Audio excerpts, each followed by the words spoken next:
कृष्ण की वाणी। बच्चे, तेरे घर आंगन में बहुत जल्द मेरे बच्चे खुशियाँ आने वाली हैं। तेरा घर आंगन खुशियों से झूम उठेगा मेरे बच्चे, झूम उठेगा। तुम देखना, तुम्हारे ज़िंदगी में इतनी खुशियाँ आने वाली है, इतनी खुशियाँ भरने वाला हूँ तुम्हारे घर आंगन में। तुम देखना मेरे बच्चे, जिस बारे में तुमने सोचा भी नहीं था ना, वो होने वाला है मेरे बच्चे। बस अब कुछ ही दिनों में वो हो जाएगा मेरे बच्चे, सिर्फ कुछ ही दिनों में। और ये क्या मेरे बच्चे, तेरा अटूट विश्वास कहाँ गया मेरे बच्चे, कहाँ गया? इतना विश्वास था ना तुझे अपने कान्हा पर, तो क्यों डगमगाने लगा है वो विश्वास मेरे बच्चे? क्यों, कहाँ गया वो विश्वास?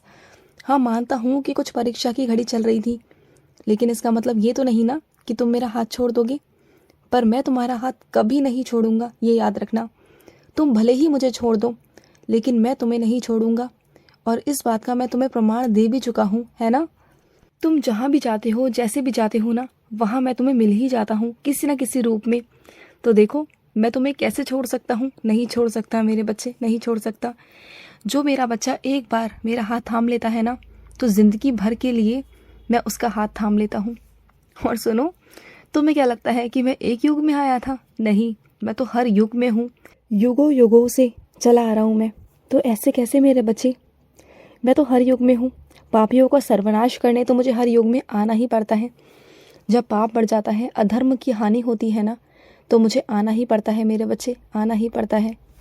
मैं वहाँ प्रकट हो ही जाता हूँ मेरे बच्चे, मैं हो ही जाता हूँ। और ये मैंने गीता में भी कहा है मेरे बच्चे, कहा है मैंने।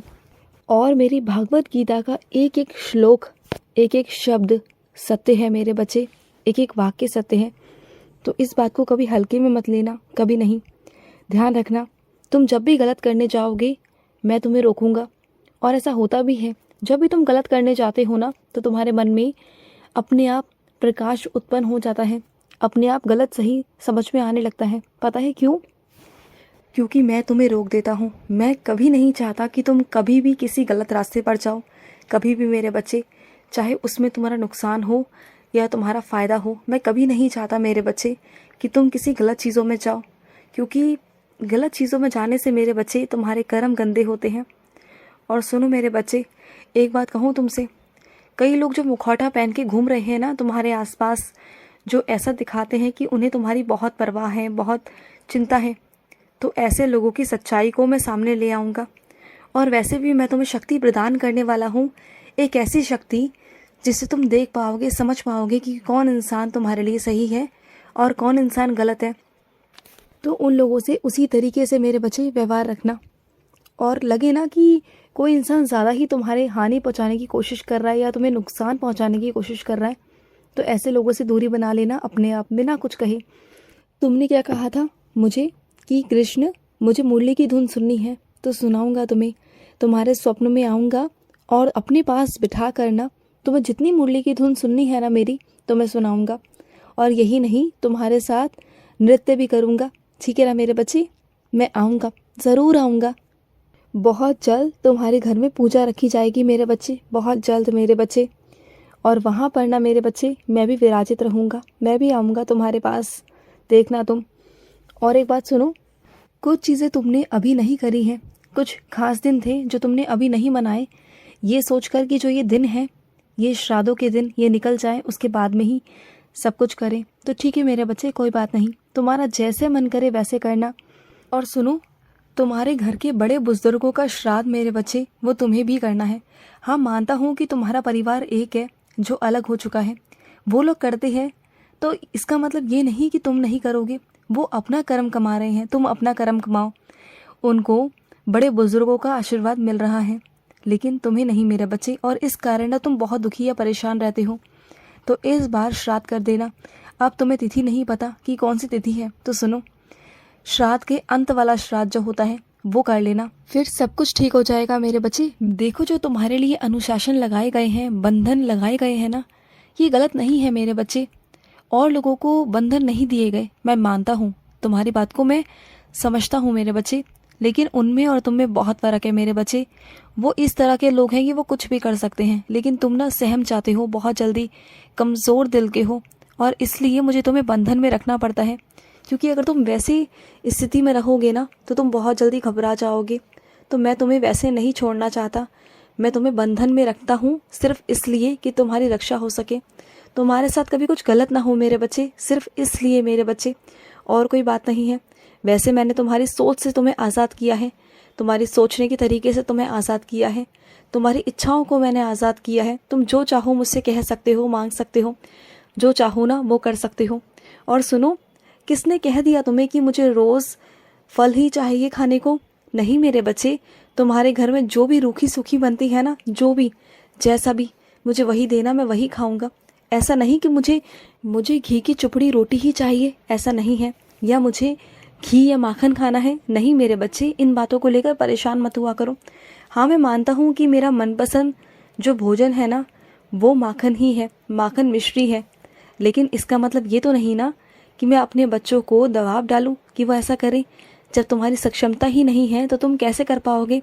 तुम मुझे सूखी रोटी खिलाओगे ना प्यार से, तो मैं वो भी खाऊंगा, वो भी खाऊंगा मेरे बच्चे। बस तुम्हारा प्यार और भाव होने चाहिए, और कुछ नहीं मेरे बच्चे। और सुनो मेरे बच्चे, तुम्हारे जो घर के बिस्तर है ना, जो तुम्हारे घर की रज़ाइयाँ हैं, वो अंदर रखी हुई हैं। अभी धूप है मेरे बच्चे, तो अभी उसमें धूप लगवा लो, नहीं तो आगे चलकर ना उसमें तुम धूप नहीं लगवा पाओगे, धूप की कमी हो जाएगी, फिर तुम परेशान रहोगे, ठीक है ना? तो अभी से धूप लगवा लो।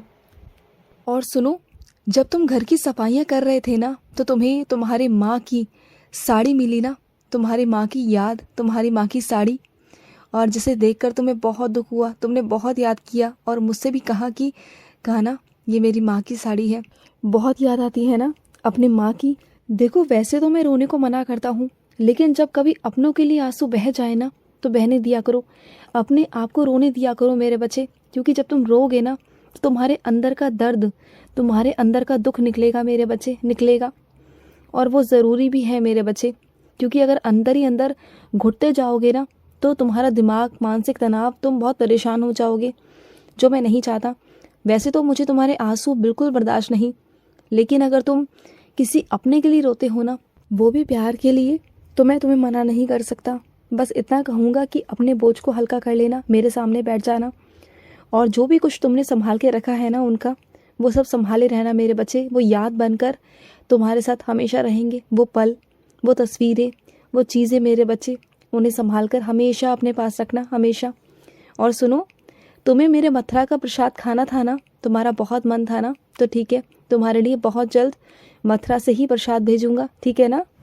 तुम्हें मथुरा के पेड़े बहुत पसंद है ना, बहुत पसंद, जानता हूँ, वही भेजूंगा, ठीक है?